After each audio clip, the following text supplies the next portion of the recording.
the fam, that's what they call me. Promise that you never be lonely.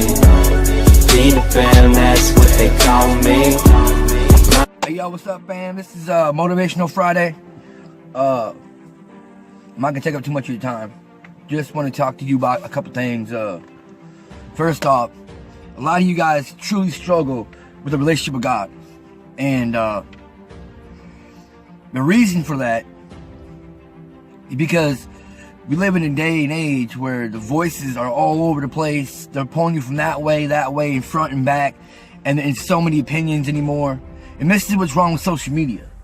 Just because you have a platform, don't make your opinion validated, okay? Everybody just wants to be heard and seen. Listen, a couple things. In order to be successful in this life, and I'm not talking about the success the world sees it. If you want to be successful with the things you do, you got to first love God with all your heart, mind, soul, and strength. That's the first commandment. The second one is to love your neighbor as you love yourself. And what I'm saying by that is, look, you loving God with all your heart, mind, soul, and strength, that's putting your trust in God through all situations.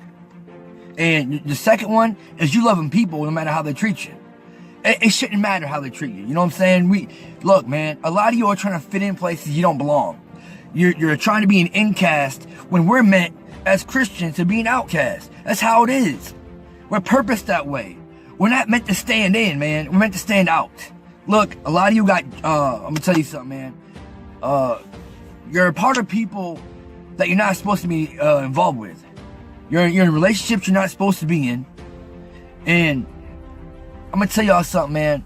The minute that you start praying and asking God yourself, not looking for validation through man, not your preacher, not anybody who says they're man of God. I'm talking about you going to God yourself and asking him who you are. Asking him what's in your heart that displeases him. Read Psalms 139 before you go to bed.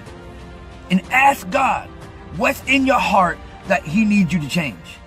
Look, it could be how you feel about certain people. Unforgiveness, attitude. You have to understand that being a Christian doesn't make life easier. It doesn't.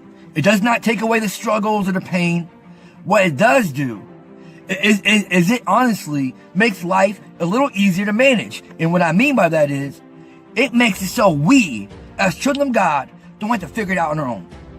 So you might be in a lawsuit, you might be getting bullied at your job, you might have friends turn on you. Listen, it's not your job to figure out. You serve a mighty God that fights for you.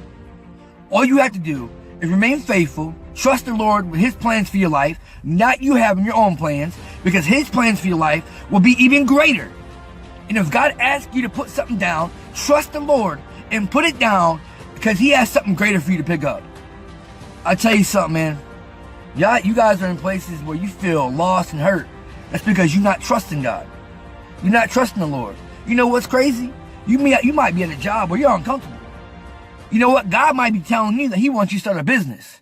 Or he might be telling you that look, this walk is all about other people. The problem is we make it about ourselves. We want. The problem is it's not about what we want. God already got that figured out.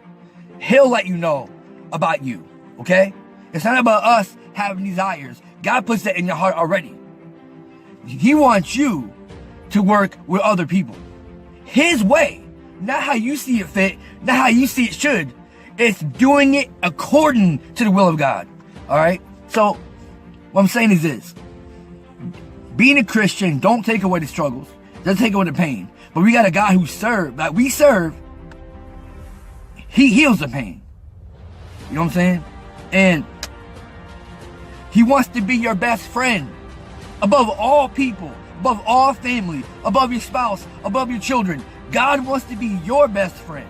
And I'm telling you, there's no greater friend than God.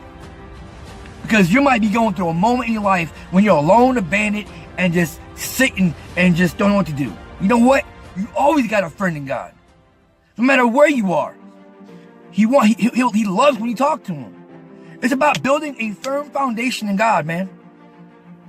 Remember, the first two commandments is to love God with all your heart, mind, soul, and strength, and to love your neighbors as yourself. The first two, and Jesus says that if you follow those two commands, you'll follow the rest.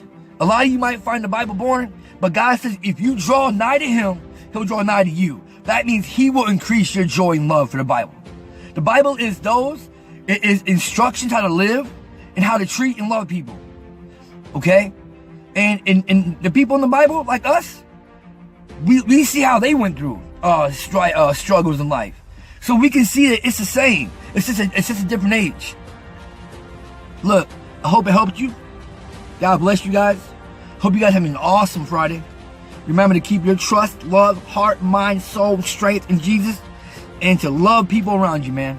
Don't let how this world feels make you feel. So if you see somebody who's less fortunate on the streets, don't just assume they're bums and they need to get jobs. We don't know the story, man. All right, man. I love y'all. Yeah.